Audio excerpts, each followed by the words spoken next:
Well, hello, and happy afternoon to everybody who is joining us live here on Tech Beat, on this segment of Tech Beat where leaders learn, innovate, and grow. So grateful to have you all with us this afternoon, and really appreciate you taking the time to join us for this chat with my friend Josh Pitts about personal branding. Before I bring Josh in with us, I just want to make a couple of quick announcements. First of all, TechBeat is now, we're super excited to announce that TechBeat is now on Spotify, iHeartRadio, Google Podcast, on Pandora, and we are in the process of getting syndicated on Apple right now. So whatever your favorite, music streaming podcast platform is, go look for TechBeat there, subscribe. We are posting a backlog of past segments right now and posting new segments as we do those once they have aired live, just like this one. We'd love your support there. Would really enjoy having you as subscribers. And with TechBeat in that format, you're able to use it anywhere you're at, on the go, in your car, while you're exercising, throw in your headphones. You can throw it on double speed.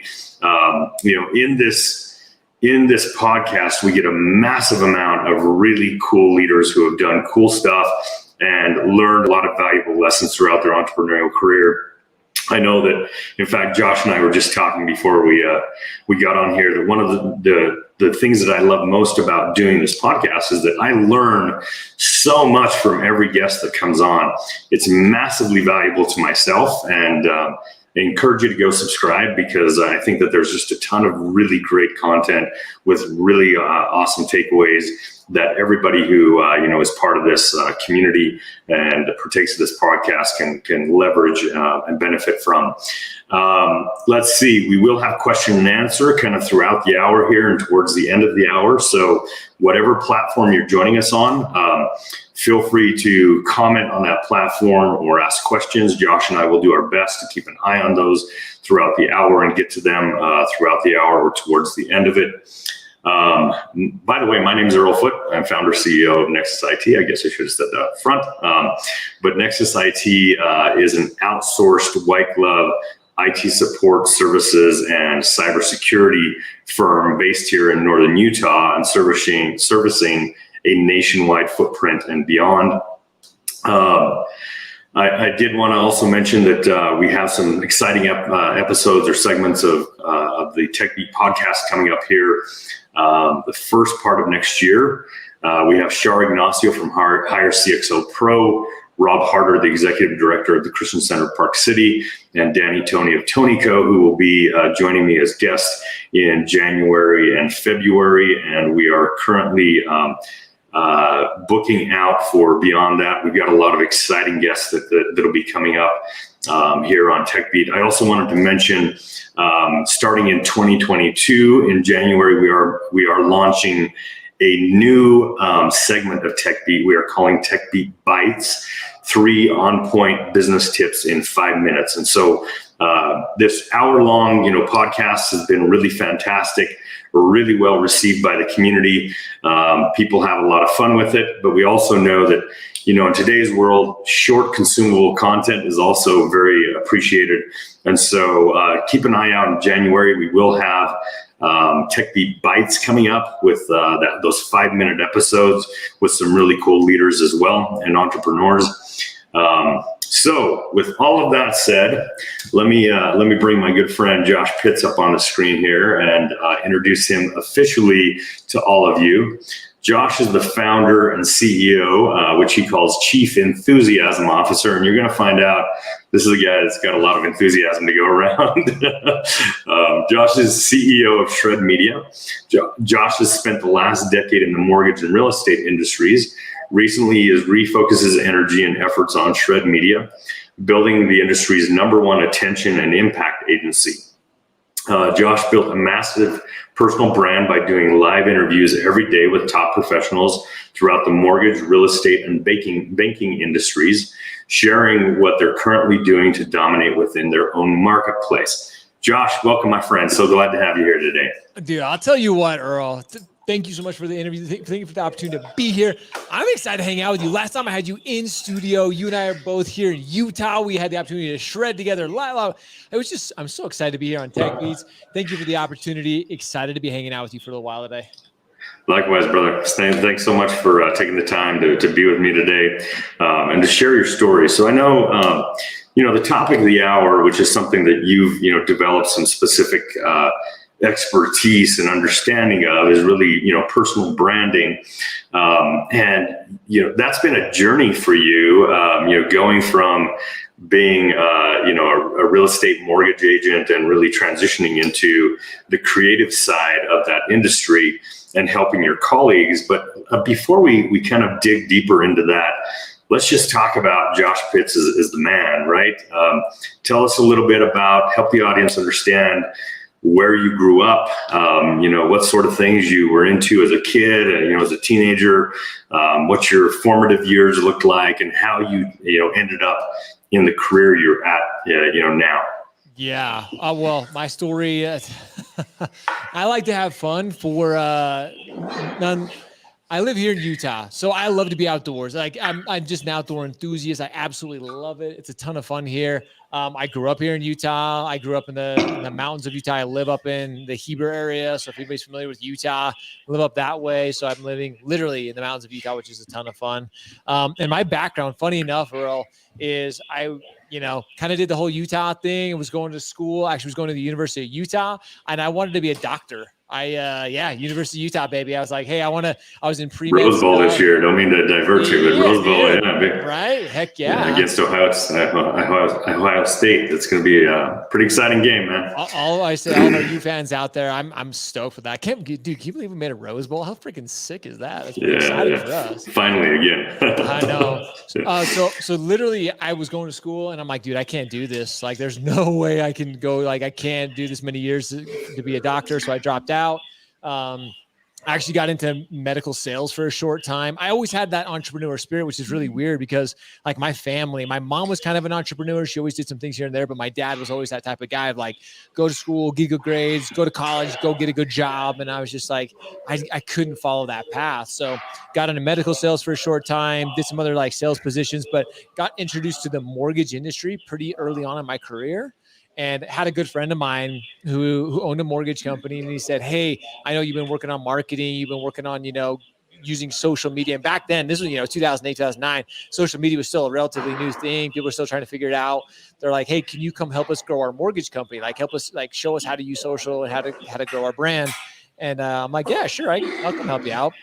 So went over there and I saw these guys and gals in the mortgage industry who, they were making tons of money, dude. I'm like, wait a minute. Like, and I see them and I guess I know them. Like, if these idiots can make money doing mortgage, I can do this. And again, shout out to all my, the people who helped me get to where I am, because it's all those incredible people now that helped me learn the industry. So I got licensed as a mortgage professional. I was like, okay, I'll get my mortgage license. So I got licensed. And then my very first transaction in mortgage was actually some good friends of mine from high school.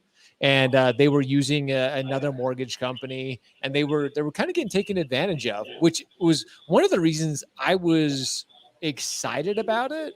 Was honestly, I got taken advantage of on one of my very first mortgage transactions. So I'm like, hey, what can I do to get back? So anyway, so going down the mortgage path, this very first transaction, our friends, like I said, were getting taken advantage of, and we were able to help them get a better interest rate, better closing costs. And at the end of it, Earl, this is what made the difference for me, is I was sitting across from them. And at the end of the transaction, my friend's wife was like crying, literally crying. And I'm like, oh no, I did something wrong. I messed up. Like, what did I do wrong? I'm like, well, I'm so sorry. What did I do? And she's like, you helped me achieve the dream of home ownership. This is the American dream. Like, you helped me achieve that. And I'm like, oh my gosh. And then it clicked for me. And then I was hooked. And then I'm like, you know what? I get to help people achieve the dream of home ownership. And so that's, I've been doing that. I did that for, 10 plus years, was able to help thousands of families get into a first home or buy another home, refinance. And I really enjoyed it. And then a couple of years ago, I was loving the industry. We owned one of the, bigger mortgage companies here in the state of Utah, and I was really enjoying it, but I was just looking for new opportunities, looking for ways to grow my brand, looking for ways to help other people. And the idea of social media, what you and I are doing now, creating a podcast, creating content via social media was really, really intriguing to me. And we're literally at a mortgage conference with some of like the top executives in the entire industry. And they said, there's a lot of PR firms out there, a lot of traditional marketing companies, but there's nobody who really helps create this style of content. There's nobody who can help like us create video content, who can create like a podcast. And so I said, well, I'll do it. Like, why can't I do it? I'll figure it out. Like, and then, so we literally, if you've ever read the book Play Bigger, if you've never read it, I definitely recommend the book Play Bigger, one of my favorite books. I read that book and I said, you know what? I'm going to start my own category. There's not a category I want to be in, so I'm going to go start my own category. So went and created a mortgage impact agency, and here we are. Now we help companies grow their brand, grow their presence, and create great content via social media. Such a cool story, Josh. And I really admire the fact that, look, like you were, a successful mortgage agent. You owned an agency. Business was good for you. You have a family, a wife and kids and your own mortgage, your own home to pay for and your bills and everything. And you had the gumption to go and switch directions, pivot, your career from a mortgage agent guy with my brokerage into I'm going to create content for my industry that I know and understand and love. Right. And I know it's, every new venture, has its own challenges. It takes some time to get traction. It takes time to get, to get revenue flowing in, and really start to create an ROI. And particularly in your case, catch up with where you were with your, your income previously to, switching strategies here to content. So first of all, just kudos. That's, that takes a lot of, a lot of gusto,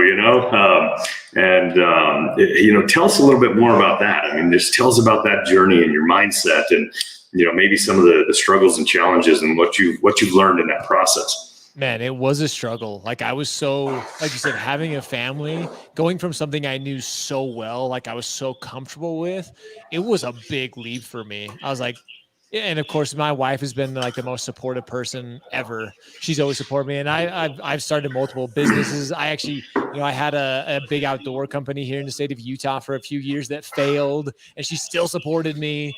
And so I said, you know what? I think this could be something really like valuable to the industry, not only to mortgage and real estate, but just helping. And now we work with big tech companies and we work with fintech companies. But I was just like, you know what? There's not anybody out there. There's not anybody who's doing this, again, creating a podcast or creating content in this style, helping companies tell their story, helping companies really be able to visualize this. There's a lot of, like I said, a lot of PR companies, a lot of marketing firms who do a phenomenal job. But I was just like, you know what? I'm going to go for it. Let's do it. But honestly, you mentioned this, and you and I have both talked about this before. I just started surrounding myself with the right people. I had the right friends. Of course it was scary. And of course I had those people that told me I was a little bit crazy. They're like, you're going to leave this mortgage, like you're going to leave this thing so well and go into like, who do you think you are going into a media? Like you have no media background at all. Like, and I always tell people, go look at some of my first videos because they were terrible. I just used this fun little device. I didn't have a cool microphone. I didn't have an awesome camera. I just used my phone. I was just like, we'll figure this out along the way. And then of course it's evolved into what I learned along the way. And that's what everybody listening, whether you love what you do right now, or maybe you're not loving it. Maybe 2022 is going to be that year that you jump into something new and you finally get that little extra push. You learn along the way. Like you have to have that confidence in yourself. You have to surround yourself with the right people to really help you get over that obstacle of making the leap. But don't expect to learn everything all at once. Like it definitely comes with time. And like I've said, now we've got all the fun toys and now we're able to do this. So it's been a lot of fun, to be honest. it's been a learning experience. Plus, I know, honestly, if I wouldn't have made the change, I never would have met you. Like Silicon Slopes, like when you and I met the first time at Silicon Slopes a few years ago, I had just started Shred, and I was out there, getting to know some of the entrepreneurs here in Utah. I've been, Utah's my home, and I thought I knew people, but getting into this space, I just wanted to learn. I wanted to surround myself with great people, and that's where you and I first met. So you never know. I think that's one thing as entrepreneurs, and you and I have both seen this, is we meet people along our way, and we meet people along the journey that just are like, I'm just like, hey, I truly mean this with you. Like, I knew I was meant to meet you, and the ways that you and I have become friends, and the relationship that we have now, and being able to collaborate. Like, don't let fear hold you back from that new adventure, because you never know who you're going to meet along the way. So yeah, man. And I jumped at it, and look where we are. You and I are sitting here having fun on a podcast today. So yeah, and I'm so glad you're here with me today. So by the way, I'd mentioned that Josh and I did a podcast on his podcast on the Shred Media brand podcast. What was it published? Maybe a month ago? Yeah, about a month ago. Yeah, so go check that out. By the way, go subscribe to what Josh is doing. I know you're super active on Instagram, and other social media channels. But go subscribe. Josh has always got super great content pretty much every single day, and content that I've learned from. He's just a good guy who's always sharing a lot of abundance and ideas, and he's sharing, he's bringing a lot of really great leaders onto his, podcast and creating content with them as well. So go check that stuff out. You said a couple of things that are super important. Actually, you know what? You make me realize, Josh, that I got to up my game a little bit. You got that cool mic, with your logo shroud on the mic, the background looks great. I can tell you have one of those little light rings because you got some really nice lighting on your face going on there. I don't have any of that stuff. I got this dumb little Bluetooth mic that I'm using. Anyways, so I'm gonna have to upgrade my game here a little bit. See, but let's talk about that but you're willing to do it, right, Earl? Like that's not holding you back. Perfection kills progress. You've heard it before, and like that's why I've got so much respect for you. Is because do you have all this? No, but you're still doing it. You're still you're still inspiring. So kudos to you, man. Because so many people would overthink it, and they'd be like, "Well, if I can't be like Josh, I'm not going to do it." And I always tell, start with what you got, and then it will get better. And this show's brilliant. I love it. Look at all the people that are tuning in and learning. So kudos to you, man. Yeah. Well, like you, I started doing my content, on this thing, right? That was my camera, and that was my entire platform for creating and publishing content. And of course, you get more sophisticated, and that's the thing. I think it doesn't matter what your venture is. So many people feel like you can't go to market until you have perfection. And that's something I've struggled with. I'm a perfectionist. I grew up in a home, of perfection. Like everything was always, 100%, my mom's home. Like there was never a speck of dust anywhere. And, everything was always regimented and programmed out. And everything was just always going to be, on point. And so for me to kind of understand this and ultimately make it a part of who I am, what I do, of just, kind of the quickest to the gates, right? Who can get there as fast as possible? It doesn't have to be pretty all the time. It's okay. Get your ideas out there, get what you're working on out there. If it's an MVP, whatever that might be, get it out there. In fact, and I've mentioned this a few times recently, but a recent book I read, and I always like it when guests share books. I just made note of yours, Play Bigger. So I'm going to check that out, Josh. But a recent book that I read was Masters of Scale. And really, they talked about how the failure of a lot of, ventures, and this is a more tech venture sort of, type of book, but the principles are applicable to any venture. But they talk about how the failure starts in waiting too long to launch a product, like working too hard for perfection. You just got to get something out there. You got to start getting feedback from your audience, from your from your market, and you got to start iterating, right? And that's what it is. Okay, you start on your cell phone, like you, and ultimately you end up with fancy lights and a fancy microphone, and you look really great on camera. I can tell your camera's. I'm using a 4K camera, but yours is nicer than this one. There's no doubt about that. So I think you look good, man. You make it look dang good, Earl. Let's just be honest. You look. I appreciate that, but you look way better than I do at the moment. So, but I appreciate the compliment. Anyways, yeah, just that idea I think is so important. It doesn't matter where you start. Start somewhere. In fact, that Master of the Scale book says basically, if you're not embarrassed by your first iteration, then you started way too late. Like, put something out there that can potentially even embarrass you. You want feedback. And you got to change your mindset as an entrepreneur to be like, my philosophy that I've adopted and that I teach our entire team is that all feedback is positive. It doesn't matter what the giver of the feedback feels about that feedback, whether they think it's negative or positive. For me, all feedback is positive because it's an opportunity to evaluate if there's a blind spot, if there's a gap, if there's something that can improve, right? Sure, some feedback you evaluate and you go, it's an opinion, and maybe I don't share the opinion, or maybe it's not 100% applicable in the scenario. But most feedback gives you a really good opportunity to improve upon what you're doing, how you're doing it, right?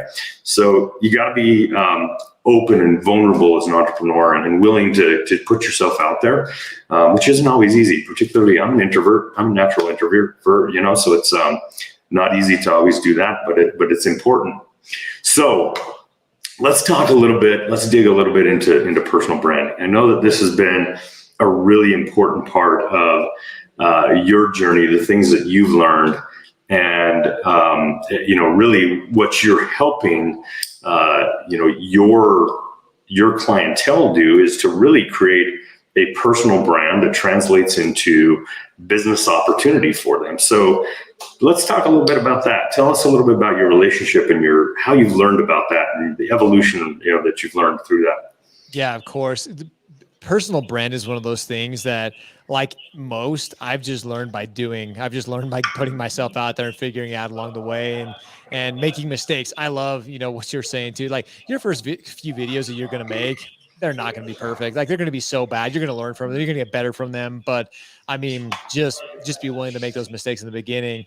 When I started going down that brand, or like that journey of like creating brands and creating a personal brand, at first I was like probably most, when I thought a brand and branding were the same thing, but they're very, very different. Branding is like a logo. It's like you see here, all the shred and your tech beat, the logo and all that. That's branding. Colors, schemes, things like that. That's branding.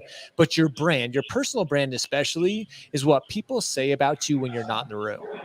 I'll say that again. Your brand is what people say about you when you're not in the room. It's relationships. It's the connections. It's the trust, the respect that we build with people. That's really your brand. And that's what you're trying to portray as you're creating content, as you and I are doing this. People know who you are, Earl. They connect with you in a way. People know who I am. And that's what you're trying to, as you go out and to create content, you can't overthink content. Like, if you're trying to go out and create content that's like me or like Earl, that's not going to correlate for you and for your brand, because people know who you are. If you try to be Earl Foote, or if you try to be Josh Pitts, people are going to be like, well, why are you doing that? Why are you trying to be like that person? You're you. So think about your brand as you start to build a brand, as you start to make, if you decided that 2022, you're going to take on like, hey, I know I need to be creating more content. I know I want to, get new opportunities. I know I want to inspire other people, or whatever it may be. Start thinking about your brand in that way. It's what people say about you when you're not in the room. When you enter that transaction, whether you're in tech, whether you're in finance, whatever background you have, why do your friends hang out with you? Your friends don't hang out with you, because you sell whatever product you sell or whatever company you're with. They don't hang out with you for that reason. They hang out with you because they love you. They hang out with you because they respect you, because you're cool. So start thinking of creating content and building your brand in that way. Start sharing the things that you actually enjoy sharing. The biggest mistake that I see for most people when they start to create content on social media, whether it's a podcast or whatever it may be, is they think they need to start selling immediately. They're like, oh yeah, well, I need to tell people about my product, or I need to tell people about what I do. That's going to come with time. Like, that's going to happen. But start sharing the things that you're excited about. What are some of your hobbies? What are some of the things that you're going to be able to connect with people on a personal level about? Like you and I, like we both went to the U, like we're youths, like we're, that's something you and I connect on. There are other people who are going to connect on that same level with you and I. There's our friends to the south, the people who, in blue that may not, but that's okay. But here's the thing with that too, is it's okay not to connect with everybody. Like it's really okay. It's okay to have, some people call it your tribe. I call it your squad. It's the people that we really, really connect with, and they really, really connect with us. Like those are the people we're trying to, go deeper and have a better relationship with anyway. You're not trying to get the entire world. You don't need the entire world to grow your brand. So focus on those people that you have something in common with, and whether it's gardening, whether it's crocheting, knitting, snowboarding, Utah, whatever it may be, find those mutual connections, or find those mutual points that you guys have together, and that's where brand really starts to like differentiate itself. Yeah, man, really great ideas and tips there. There's so much to dig into and talk about. By the way, just thank you everybody for being here again. Some really great comments coming in. Monty McAllister says perfection kills progress. I totally agree. Absolutely, 100% true. Doug Stoddard is saying that your volume's a little low. It sounds fine to me. I don't know if you can up your volume just a little bit, just in case, Josh, but on my side, it does sound fine. Anyways, I would definitely recommend go find the podcast that Josh did with me, again, a month ago. There's so much in there on building personal brand. I don't want to, be redundant with that, but there is some stuff that I think is really important to talk about. And first of all, I guess people ask, why would you build a personal brand? Why does it matter? Should you build a personal brand? And really, I think it comes down to a matter of, personal preference and certainly industry. We're in a world today where people identify with people.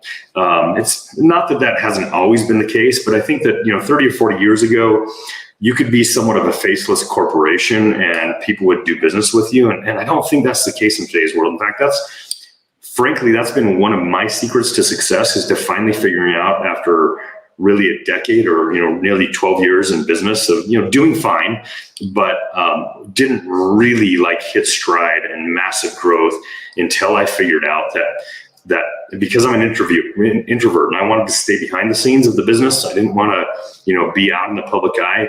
By the way, creating my first video or creating my first piece of content, whether that was written or voice or video, was absolutely terrifying for me. Absolutely terrifying. And it's not that it's massively easier now, but once you have some repetition for many years, and you start doing more and more in terms of, appearing in, in the public eye more and more, that might be, TV or radio or media or print or whatever it might be, you get more accustomed to it. Even if you are an introvert, you just got to start somewhere, right? And it's scary. It is absolutely scary. But you keyed on something really important there, Josh, and that is, you don't need everybody to identify with you or your content or your message, right? You just need the ones who get it, right? What you are saying and what you put out there relates for them, and they like it and they want to be part of that, right? And you're going to have detractors, you're going to have haters. It doesn't matter.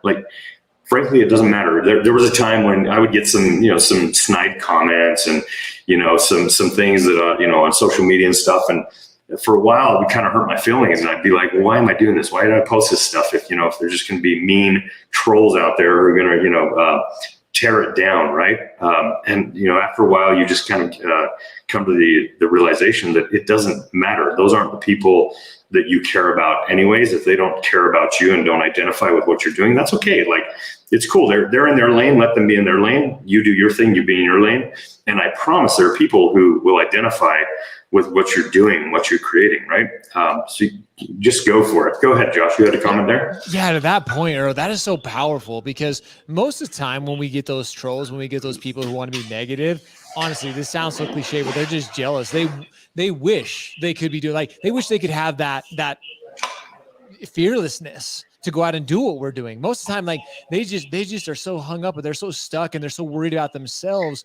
That's the only reason they're giving you a hard time. I always tell people, most of you won't ever experience that. You won't experience the trolls. You may to a very little extent, but it's not till you get so much further in your career down as you do more and more content that you'll get some naysayers, you'll get some haters. And I always tell people, like, let that fuel you. And honestly, those people should, like you said, Earl, they shouldn't matter. Like, they're just trying to tear you down because they know they can't do what you can. Like, that should show you that you're on the right path. And when it comes to creating content, along with what you're talking about, so many of us think that, creating content is something we actually have to go think a lot about. Like, we actually have to, like, hey, I'm going to go create this content. Some of the most valuable content and some of the most valuable things and people that I follow, like you, like when I watch TechBeat or I watch the content that you put out, I watch it because I really I connect with you. I love watching you. I love the person that you are. Now, is the conversation always as valuable to me about IT or this or that? No, not always, but I enjoy the human being. So think of that when you're creating content. People connect with us, like you said, it's human beings connecting with human beings. That's ultimately what it's all about. And sometimes it's simply like, maybe you make somebody smile. Maybe that's why they watch your content. Maybe it's not because you have the best IT, or maybe it's not you have the best, media company. Maybe it's purely because they just like you and you make somebody smile. That in and of itself can be the most valuable content that you put out. Maybe you just have a unique trait or ability to make people smile in a way. And that's more valuable than any sale, any product, any program, any service that you could ever provide. Yeah, there's two pieces there that I think are just really important. First of all, and you mentioned this earlier, but don't start off by selling. Like, the market doesn't identify with that right now. And besides that, I mean, it's just not the right way to approach people in the market.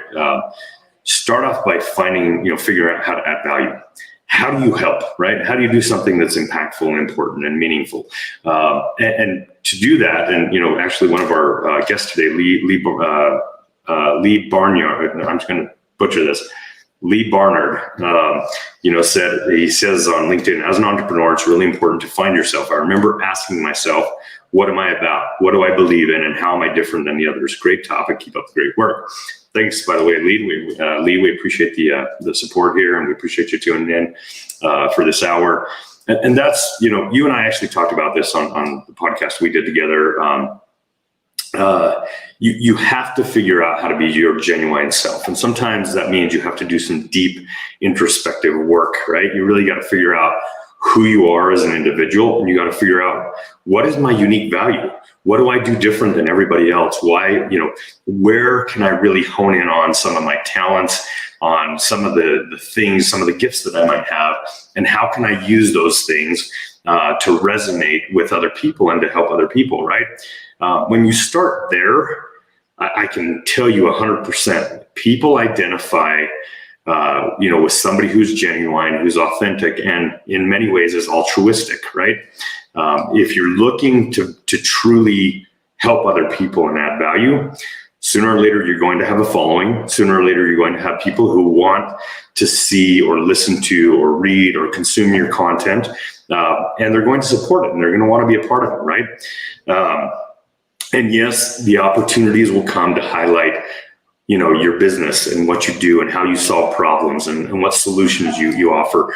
But don't start there, right?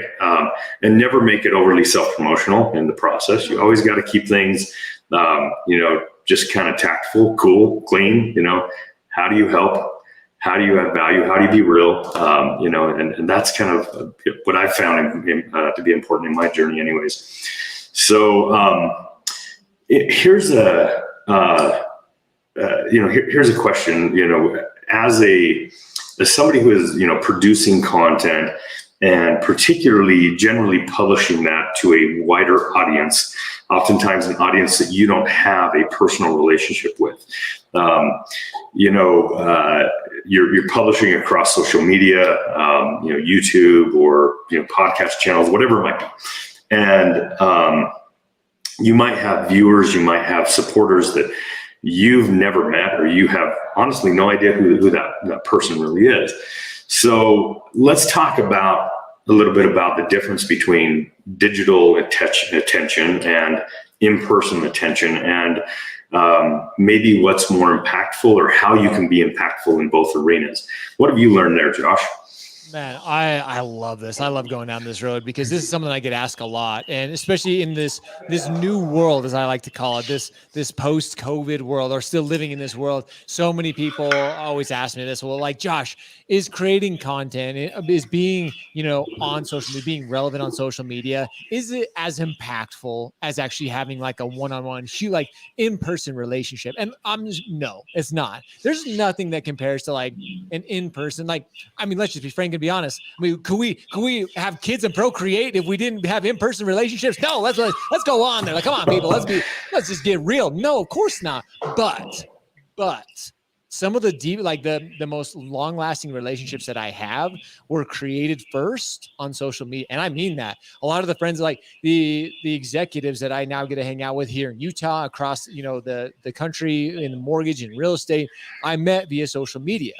And it all starts there. So I always tell people, it's an opportunity to start a relationship. It's an opportunity to connect, just like you were talking about, Earl, to connect with somebody. And then you can further that relationship. You can start to get to know them on a more personal level. You can start to get to know them on a more intimate level. And that's how it really, this new digital age. I mean, look what Facebook, now Meta. I mean, if you really want to see where the new digital age is going, Facebook, Meta is trying to create a world where we all interact virtually, where we all engage on a digital scale. So yes, the world is going to that. And yes, there are going to be opportunities to create new relationships, but that's why this is so fun. That's why there's so much opportunity within the virtual and digital space, is because you have such an opportunity to reach such a wider audience. Actually, I'll share this example. I actually did a podcast earlier today. The podcast you were on, Brandon Shred. I had a guest and we recorded an episode with our good friend Karen Carr. And if you guys, I'll give her a plug just because she's Karen Carr. Go check her out on YouTube. She's a brilliant YouTube strategist. But her and I were talking about this. She gave this analogy about fishing. If you're out on a boat, if you're out fishing and you have one line in the water, if you have one line, just one line, one bait, one hook in the water, you have an opportunity to catch one fish, like one fish at a time. That's it. But then you've seen these like these big fishing charters or these big boats that have like 50 poles out, have all these lines in the water. You have an opportunity to catch 50 fish at a time. You have an opportunity to impact, to change 50, basically 50 people's lives all at the same time. That's why social media, and that's why this new digital age, creating content, sharing what we love, sharing our hobbies, sharing these things like you and I are doing now, you have an opportunity to impact more people's lives at a time. That's why I love social media. And that's why I think this new digital age, this new virtual age that we continue to see get more and more attention, get more and more relevant. That's why I think people need to get started in it more, is because the impact that you and I have on people, what's so cool is Earl has an opportunity. Earl has him in particular, he has the opportunity to impact and change people's lives in a way that I can't. I have an opportunity to change and impact people's lives in a way that he can't. Each of us have this unique God-given gift and ability and these traits to change people's lives and to change certain people's lives that, again, that only we can do. And that's why I think creating content in this digital world, you get to get that opportunity. You get that at bat. You get to first meet them there, and then that relationship will grow from there. So everybody listening, people always, and Earl, I'm sure you've heard this. I'm sure when you first started creating content, some of if anybody knows Earl here in Utah, he's a pretty prominent person here. Like, people know who Earl is. He's a pretty respected guy.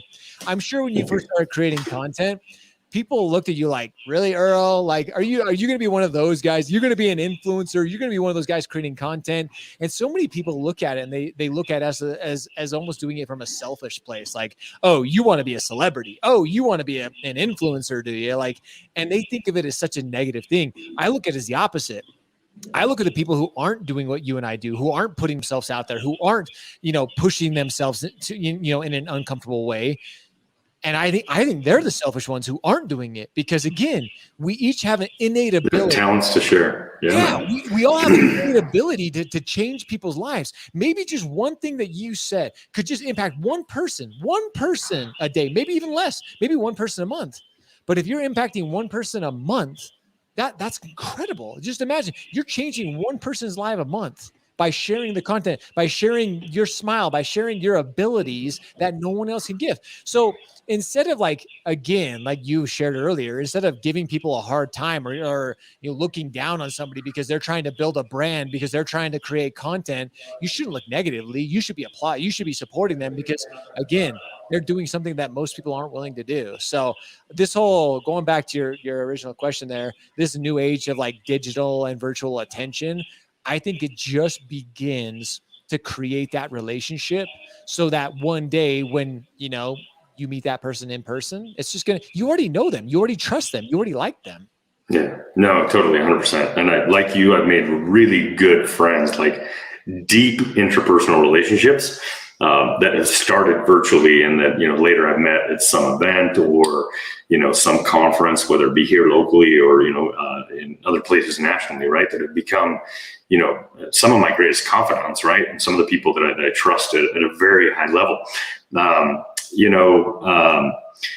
I think it's so important. You can never really forget, that the importance of connecting with people on a personal level, right? Whether it be, and yes, in this type of medium, sometimes you can connect with, dozens or hundreds or thousands or tens of thousands of people. And I think if you learn how to tap into your authentic self, then you can do that on a personal level, whether you're broadcasting to the masses or you're sitting down face to face and having, coffee or hot cocoa or lunch or something with, with somebody, and giving them individual time. Right. I think it's just so important. You have to remember that, like, again, what the purpose behind it all is. And, and I gotta say, like you mentioned, and I myself have been critical of influencers. I think that some people operate from my opinion, the wrong premise, right? And it's my opinion, whether it's their opinion or whether it's not, it's simply my opinion. But, the whole kind of stigma around an influencer for me is a little bit challenging, particularly when the motives potentially aren't altruistic. And so, first of all, I just encourage people, make sure that your motives are lined up. And for me, this wasn't about, I didn't start this journey. My company had been producing content for, 15 plus years when I started to get really visible. Right. And honestly, I didn't start doing it for any, personal purpose or personal gain. The whole genesis behind it for me was I was a relatively seasoned entrepreneur that had created some success, right? I was 18 or 20 years into my journey and a part of several startup communities. I like to support, and be involved in startup communities. The energy there is fantastic. The ideas, seeing what's happening in innovation, in tech, and just, being kind of part of that whole thing. I really, really dig and love that. And I was having a lot of, younger or, up and coming entrepreneurs who were coming to me and asking questions and advice. And, as I was a younger entrepreneur in my journey, I didn't go to business school. I don't have an MBA. I have an engineering degree. I started in civil engineering, not in technology, not in IT engineering, but I made a shift. Anyways, 23 years ago, having a network of mentors and coaches and startup communities or community in general wasn't as prevalent. And I had a hard time finding information that would help make me successful, right? And so I started getting a lot of these, budding entrepreneurs, coming up and asking me questions, whether that be over LinkedIn or in person or via email. And so I just decided, I'm going to start to share some ideas with the community. So rather than, answering one-on-one, I'm going to start to share some entrepreneurial ideas, some leadership ideas, some lessons I've learned over over a couple of decades. and hope that they're valuable and that they help some people, right?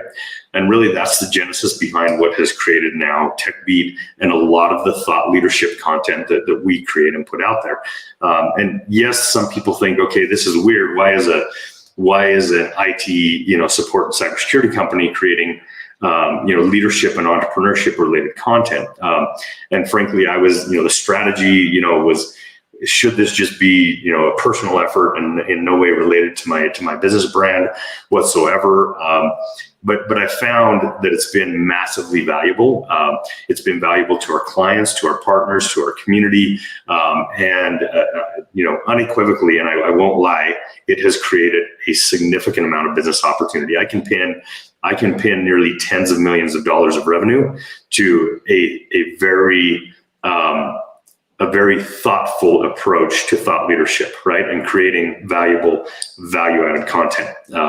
And so that's, if you're questioning and wondering if you should create, a personal brand and a strategy behind it. And I have no problems with the people who are, they create a personal brand for ulterior motives, like I'm selling a coaching program or I'm selling books or seminars or whatever it might be, right? That isn't me. That isn't what I'm doing. Like literally, we put content out there to try to add value to the community, right? We want to be more, we have in fact, a whole marketing kind of campaign more than IT. We want to be more than just, an outsourced help desk and cybersecurity company. We want to have significant impact on the businesses that are partners with us, right? And if our content can help do that, then albeit, right? And if we can go beyond that and help the community, fantastic, right? That's part of our journey, and that's part of how it started for me, and how the evolution has kind of occurred. Dude, Earl, you gave me goosebumps there, dude. When you said more than IT, like that is like such a cool, like that mindset. But it's guys like yourself and people like yourself who understand that they have been given an opportunity to share value, to change people's lives. There is no ulterior motives. When you first set out on this journey, was it like, hey, we need to drum up more business for Nexus IT? No, like both you and I think in the same way. And again, people who are trying to become influencers and who are trying to go down that route, hey, to each their own. But for all those who are listening, number one, it's a very difficult road to go down. If you want to become an influencer, if you want to become a star, a celebrity, if you will, it's very difficult. Like we've done a lot of data and analytics behind those type of people. And it's not only is it a difficult journey, but it's a lonely journey. Like it does become self-aggrandizing where you're just like, hey, I'm doing this for me, for this, for like, look at me. When you do it from a true place, like you've done, Earl, with Nexus IT and how we do with Shred, like we just want to give back to the community. We want to give back. We've been blessed. We've been so very fortunate in business, and we've been surrounded by so many incredible people. And look at your show. Look at the people that you're able to bring on. Look at the guests that you and I have on our shows and the value that we're able to share with our communities and with our audience. It in turn is helping them. It's in turn helping and giving back to those communities. So I echo your words of really being able to do it from the right place. And like you've done, like you shared, one of my favorite analogies is you give a man a fish, feed him for a day. If you teach a man to fish, you feed him for a lifetime. What you and I are doing is we like to share because we're hopefully in efforts of teaching others to go and do it. We would love for others to go and see what we're doing and say, hey, this is great. I'm going to go start my own podcast. I've got something valuable to share. I got something that I want to give back to the community from people that have, have helped me so much. I want to share a little bit with this. But going back to something you and I have both referenced, don't just share something because you're hoping to get business from it. If that is your ulterior motive of like, hey, this is a great marketing opportunity, I'm going to go and promote my businesses the way, people can see through that. People have what I call a BS meter, and that BS meter starts going there. It's like, woo. Like, no, he's just trying to get more sales out of me. He's trying to get more revenue out of my pocket. So come from an authentic place. You mentioned that word. A lot of people, they say the word authentic and genuine are being used too much. But when it comes to building a brand, it's just so true. You have to be you. You have to be genuine. You have to be authentic. Because as soon as the community or the people see that you're doing it, like you're doing it from like the wrong place, you're just trying to, increase that bottom revenue line, people, they turn off. Like they're like, nope, never mind, forget about it. And once you lose that audience, it's gone. Like it's incredibly difficult to gain the trust and the respect of people, especially via social media, because there's a lot of crap out there. There's a lot of noise out there, Earl. You and I both know this. Like, and if you start to fall into that noise, it's almost impossible to get them to ever listen again. Oh, 100%. Yeah, totally. 100%. That's such good advice. I hope everybody listened to that. So many good points there. So our buddy, Josh Jemias, which by the way, Josh, thanks for being a religious viewer, attendee here on TechBeat. You're here for every segment, and your support is very much appreciated. And Josh is in marketing himself, has a cool agency also. He asked, what are your favorite ways to collaborate with other brands when it comes to content creation? What do you think, Josh? Oh man, there's so many ideas. I mean, look what Earl and I are doing right now. I've got a company, Shred Media. He's got Nexus IT. We're collaborating. We're doing a podcast. We're sharing value. This is one way. And this is why I tell companies to do this type of content is you're able to bring two great people. Have either one of us done a promotion for our company? Have either one of us said, hey, this is why you need to use Nexus IT and we can No. Like, we're just having a valuable conversation. This is probably some of the best ways for companies and brands to collaborate. Thus, why we work with some of our clients and they come to us. Some people just don't want to do their own podcast. Some people don't want to go down that route. But this is a great way to collaborate together. I also love Josh. And hey, Josh, I love the name, by the way. Two Joshes always make a right. That's how I've always said it. But Josh, to your question too, is like, I love collaborating, like here in Utah in particular, you know this, Earl, as much as I do. There's some really great companies. We've got some great food. We got a lot of great local businesses. I love collaborating with those people because they're in my backyard. It's easy to collaborate with them. I can bring somebody like Earl. Earl was in my studio last month. He came up and hung out in my studio. We created content together. So I'm not saying you have to go out and create a studio, but again, you can use this little device, go to their office, maybe, just create some fun content, have a valuable conversation, get to know somebody a little bit better. That, in my opinion, is a great way to create content together. What do you think, Earl? Oh, yeah. So I think definitely highlighting, people that are in your circle of influence, people that you respect, you love, having an opportunity to highlight them as an individual, as an entrepreneur, as a leader. And obviously in the end, you end up highlighting their business as well. And that can be, it can be in a verbal podcast, it can be in a video, podcast like this, it can be in shared blog content. We do a lot of joint produced events with a lot of our, partners and colleagues and that kind of stuff. We did in September, we did a really great lunch and learn that had, some fantastic engagement. A lot of people really interested in the topic of, we did a lunch and learn on the new Utah Cybersecurity Affirmative Defense Act. So new law that was passed into law in the last legislative session that, helps Utah businesses in terms of liability when it comes to a breach. And it's something that businesses need to know about, right? They need to know so they can leverage the law. And so we produced a lunch and learn all about, and we brought in Romaine Marshall from Armstrong Teasdale, who is literally he's local here, but one of the nation's leading cyber attorneys. And, he did a deep dive into the law and what it means for Utah businesses and how they take advantage of it. And we talked about, the whole strategy behind it and everything. It was very valuable content, and we were able to, highlight several different partners in the process.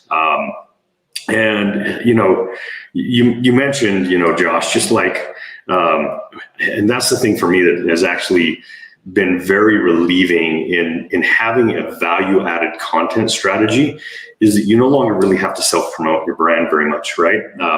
Yes, you need to educate the public about what your business does and how you do it and what your value propositions are, right? But that sort of process can be far more genuine, in my opinion, when you have a content strategy game that is added, that is very impactful to the community, right? We have a ton of business opportunity that comes to us just, based upon the fact that we are creating thought leadership that people consume and that is valuable to them, right? And maybe they don't understand 100% exactly what our business does or how we add value, but when they have a technical related problem or a cybersecurity related problem, where do they reach out? They come to us, right? And it's been an absolute game changer for us, in recent years, and in our strategies. Now, yes, there's an ulterior motive there, right? I'm not trying to be disingenuous in that process. I did start, this entire strategy or this entire game, based upon the need, or I saw a need for the community to be able to have more information, more content that they could consume, right? But it has had significantly wider impacts than just that. And besides that, it's gotten, it has put me into a lot of conversations and circles that have expanded my opportunities and possibilities, and thereby those of my company that I wouldn't have had otherwise, right? So Josh, thanks for the question again, buddy. So we're coming down to our last, 4.5 minutes here, Josh. Maybe let's just wrap with some of your biggest, thoughts on this topic of personal brand. And I realize we wanted to get more into the story of the business and all that kind of stuff. We're not going to have time today, but that'll be for the next segment when I have you back again. But, what are some of the final parting thoughts that you have on creating a personal branding strategy, how you can tie that into, a business branding strategy, and some of the biggest lessons you've learned, in your tenure of doing this? I mean, what you just said, first and foremost, it's been an honor to hang out with you today, to share the value that we have. This is why I love having conversations, because both you and I get a riff off of what each other are talking, like the value that you've added during this segment, the value that we get to share with the audience, the great questions from Josh and Adam and Lee and everybody that's been involved today. Like, huge shout out to everybody and to your engaged listeners. But I would just leave everybody with this going into this next year. If you're starting to create a brand, like we've kind of already shared, you need to start thinking about it in a way from a real standpoint of like, what do I really enjoy sharing? And most of us, and I mean this, most of us aren't like, you're not going to want to start just sharing your business right out the gate. Most of us are not in a place where, and even if you're so passionate, if you love what you do so much, that is awesome. But if you come out and you're like, you know what, I want to create a brand. I heard Earl, I heard Josh, they talked about building a brand, and I'm going to go, I'm going to go build a brand in real estate or whatever, in insurance and in sales as the best car salesman. Your first video doesn't come out and want to be kind of like, hey guys, I'm, Josh, and I'm a car salesman here at, ABC Auto, and you want to come down and come buy a car for me. That's not how you build a brand.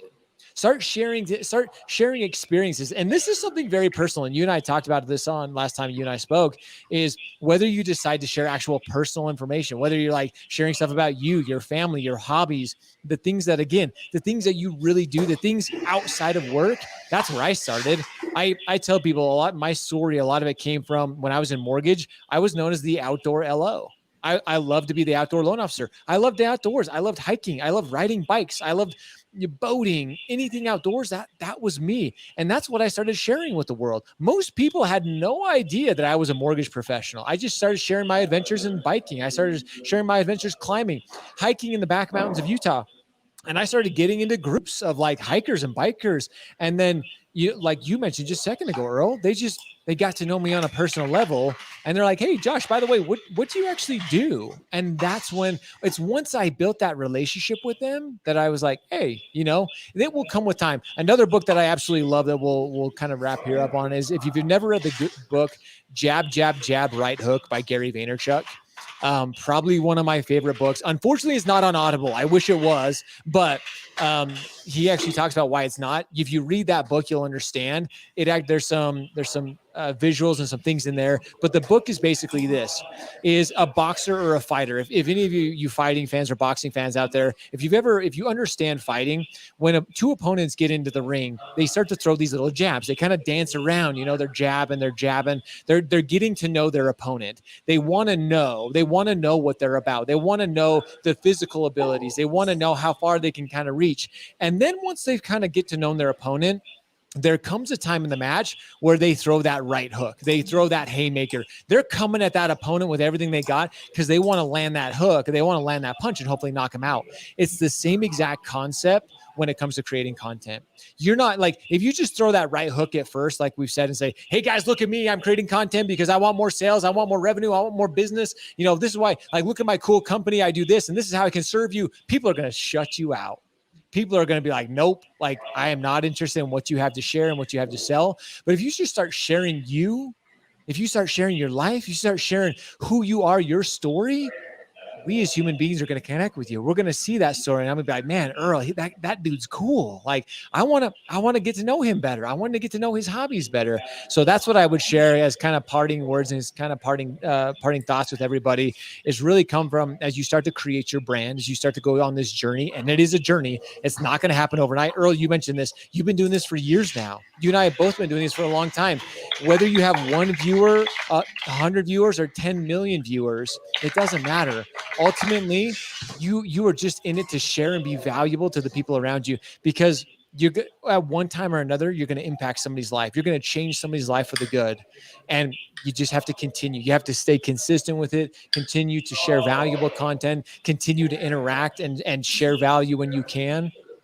That's it. That is this journey of creating a brand. And I guarantee as you do it, you're going to have fun along the way. And if you have questions along the way, reach out to Earl and I. We're pretty open book. We want to help you guys on this journey as well.